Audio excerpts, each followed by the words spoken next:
Welcome to the Orlando Real Estate Lifestyle Podcast, where we explore the intersection of Orlando real estate and your best life. I'm your host, Phil Cruz, here to help you make the most out of your journey right here in the City Beautiful. Today's topic: why is living in Orlando so great?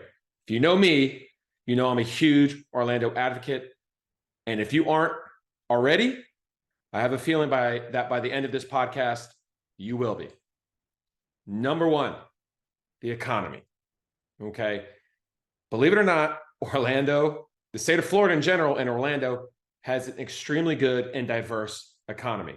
Let's focus on the state as a whole. Okay. There is no state income tax. I don't care what side of the political spectrum you fall on, less taxes is good for your bottom line. We are only one of 9 states in the entire United States that does not have state income taxes. And one of them is North Dakota. Don't want to live there. Wyoming, Alaska. No offense to those places. I'm sure they're beautiful. Not for me. So you get all the benefits of living in Florida, no state income tax. That can be as high as 13% of your take-home pay. Talking about California. Now, of course, the nation's average is somewhere closer to 5%, but it's a huge selling point to living right here in Florida and, of course, right here in Orlando. Let's focus back more specifically on Orlando relative to our economic situation. An airport in the city is a great indicator of the economy, especially the tourist economy. Obviously, we know Orlando in Florida is known for its tourism.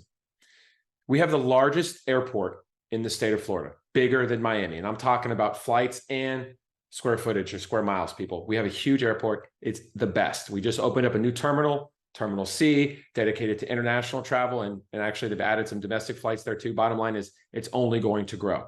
Not to mention, we just opened a train station there connecting Orlando directly to Miami via high-speed rail. More on that later. Did you know that Orlando is the #1 most visited city in the entire country? And we're up there on the list worldwide, people, with Paris, okay? People want to come to Orlando. We are practically recession-proof because of our tourism. Orlando's airport welcomed 74 million visitors in 2022, again, making us #1 in the US, okay? Speaking of #1s, UCF Knights. Let's go, baby. Yes, I'm a UCF grad, class of 2006. Depending on the year, UCF is the largest university in the country, #1 by enrollment. And last year we had 68,000 enrollees, more or less, topping the list. And UCF, their #1 college is engineering. Okay, so we're talking technical degrees, high-paying jobs. The entire campus is surrounded by technological-based companies, government contractors. There's an area called Research Park, okay? And UCF, I volunteer there in their engineering college, so I got my finger on the pulse. They are investing tens, if not hundreds of millions of dollars over the next decade or so to hire more staff, more research assistants, upgrade facilities, build more buildings. UCF stands for Under Construction Forever, some people think, right? University of Central Florida. Some people think it stands for You Can't Finish, but that's a different story for a different podcast altogether. Point is it's a huge economic driver to keep flooding every year more and more qualified graduates with technical degrees right here into Orlando. And where are they going to work, right? They don't need to go to some other city, okay? Let's start with the Space Coast. All right, everyone knows Kennedy Space Center. Ever heard of it? Cape Canaveral, NASA. Yeah, you can go work there. Oh, you can go work for SpaceX or Blue Origin or the company that's sending people up in a hot air balloon for tourism. There's so many entrepreneurs, Virgin Galactic. They're all based right here. If not based, then massive presence like SpaceX right there on the Space Coast. Okay, we got Lockheed Martin. Okay, we got Northrop Grumman.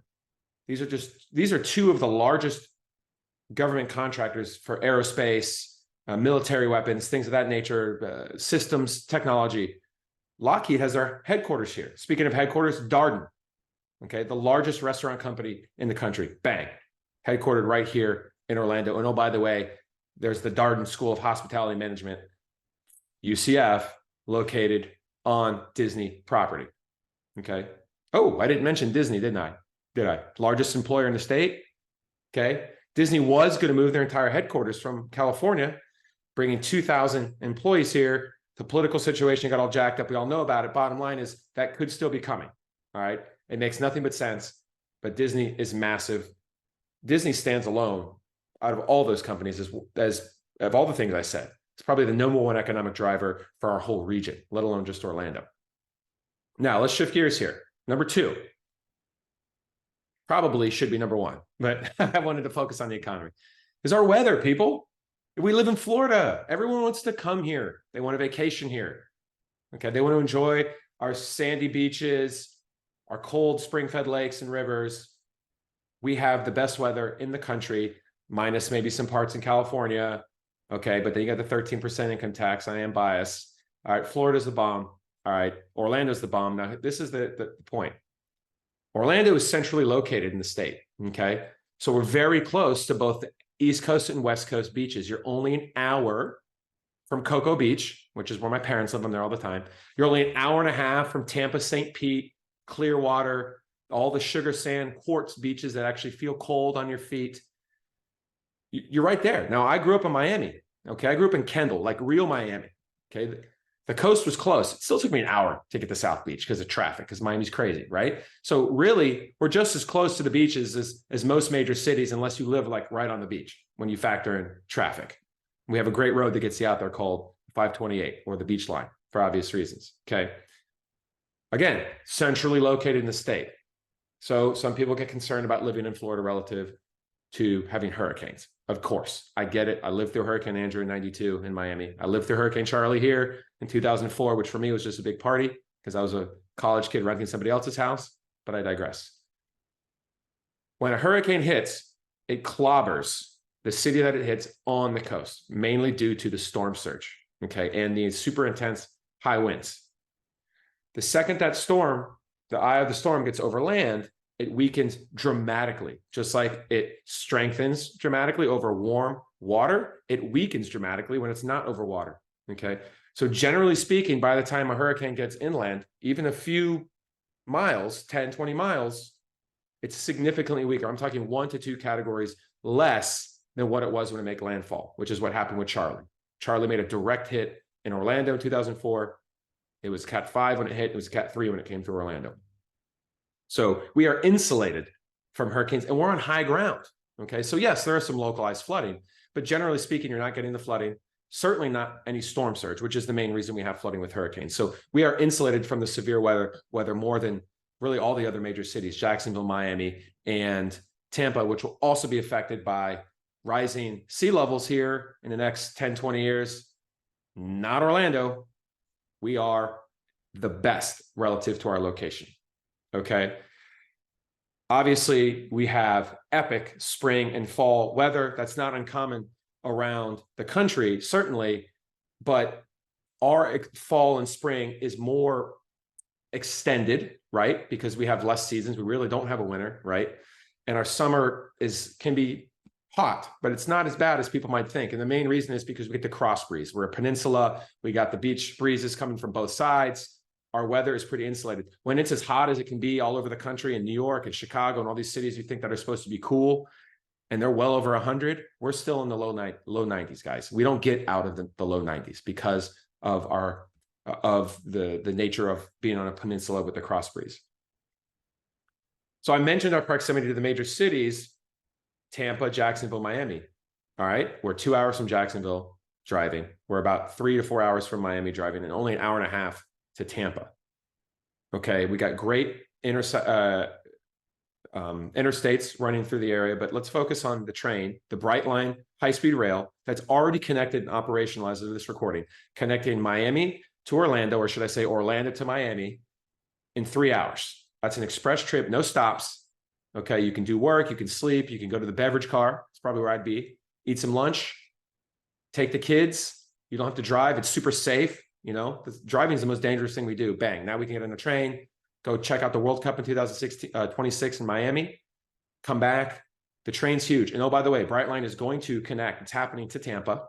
It's already been locked in. It's just going to take a while to get done. And it's supposed to get done and go to Jacksonville. So we're going to be the central node of a huge high-speed rail infrastructure. Orlando. Gotta love it. Told you I'm a huge Orlando advocate. Focusing back on our weather, and really not so much our weather, but what we have to offer as far as the outdoors. Okay, springs. We have springs everywhere. Florida has a giant freshwater aquifer underneath that pumps fresh water up and out in the form of cool, giant pool springs that feed awesome rivers with tubing and kayaking, great fishing. If the water's like in the 70s, you can drink it right there. It's amazing. I went to Ginny Springs earlier this year. Blue Springs is right up the street from Orlando, a 45-minute drive. That's where all the manatees go when it's cold out. It's a cool phenomena. You have springs everywhere. It's surreal. We have great forests like the North Ocala National Forest, great hiking. The St. Johns River Basin, the Indian River Lagoon is only an hour and a half away with some of the world's best redfish fishing. Some of the best fishing in the world in general is right here anywhere in the state of Florida, especially when you go down to the Keys. It's epic. And, you know, with the way Orlando is from a topography standpoint, we have more lakes just about than any other city in the entire country, including cities in Minnesota, the land of the lakes. Now, Orlando's the land of the lakes. I live on a lake. It is one of the easiest places. It's still hard, let's be honest, but it's one of the easiest places in the country to get lakefront property simply because of the volume. We have so much lakes, so many sinkholes that have formed over the last thousands of years. It's epic. So lakefront living is right here. You don't have to be on the coast, worried about hurricanes, to get yourself a waterfront property. Believe me on that. And you don't have the wave action. Okay. That means Orlando's a great place for boating. A lot of people don't realize. Okay. My neighbor has a wake surfing boat. Famous wakeboarders live here. Remember when that was a thing back in the 90s? Wakeboarding? Yeah. Orlando is one of the capitals of wakeboarding. Okay. Of course, great fishing. And you can have your boat and you can trailer it over to the coast and do your offshore fishing, things like that, especially since you're only an hour from Cocoa Beach, Cape Canaveral. Put your boat in, bang, you're offshore. Now, number 3, Orlando is great for families. Okay. I live here. I have 3 kids as of this recording under the age of 8. Yes, I'm completely insane. But I love them to death, of course. Some of the best schools in the state are right here in Orlando, with a highlight of Seminole County. Seminole County is ranked number 2 in the entire state of Florida for the best public schools. We're not talking private, okay? And Orange County, especially as you get closer to downtown Orlando, has some of the best schools as well. So great schools, no matter what the national media tries to portray about our school system. We have epic public schools if you're in the right neighborhood, and that's how we kind of tie in the real estate a little bit. But, and of course, this comes with affluence, but there's tons of private schools, again, some of the best in the country right here in Orlando, and a lot of charter school options. We have school choice. So even if you find yourself in a neighborhood where you're not a huge fan of your public school, you have lots of options to go to charter schools or transfer to a different school or go to a private school. It's easy to get around here in Orlando. We have I-4, Interstate 4, connects Tampa to Jacksonville, goes right through Orlando, runs north and south like a T. You have the 408 Expressway, runs east and west through downtown just like this. That gets you out to UCF, gets you out to Winter Garden. The interstate and expressway system is epic. You have the 417 looping around one side, the 429 on the other, the 528 takes you out to the beach. Yes, a lot of these are toll roads, but man, super convenient. Yes, we have bad traffic, but trust me, people, if you live in Orlando, you probably say we have bad traffic. If you live in Tampa, if you live in Orlando, or excuse me, in Miami, you say Orlando doesn't have bad traffic. Certainly if you live in cities like LA, New York, Chicago, you can't even compare. Our traffic here is really not that bad, especially with the way our road systems are designed. We got lucky that we grew as a city a little bit later than some of those bigger cities. Orlando's great for families. Why? Theme parks. Hello. How many people save for years, if not a decade, just to come see Mickey? all right, just to go to Universal Studios and ride the awesome roller coasters at Islands of Adventure, or go to our epic water parks, okay? We live here. I live here in Orlando. You either do or can live here in Orlando and be right down the street. You have Florida rates, so you save money on tickets. You can buy year passes, great shopping, obviously. We all know about the theme parks. Point is, kids love it. You live in Orlando. It's a huge perk. I would say just a bonus. SeaWorld is really up their game. They have a Sesame Street land. It's cheaper. It's closer to downtown Orlando, which is where I live. It goes without saying, we get the value of the theme parks. We talked about the weather earlier. How does that pertain more so to family living? Well, you can be outdoors a lot.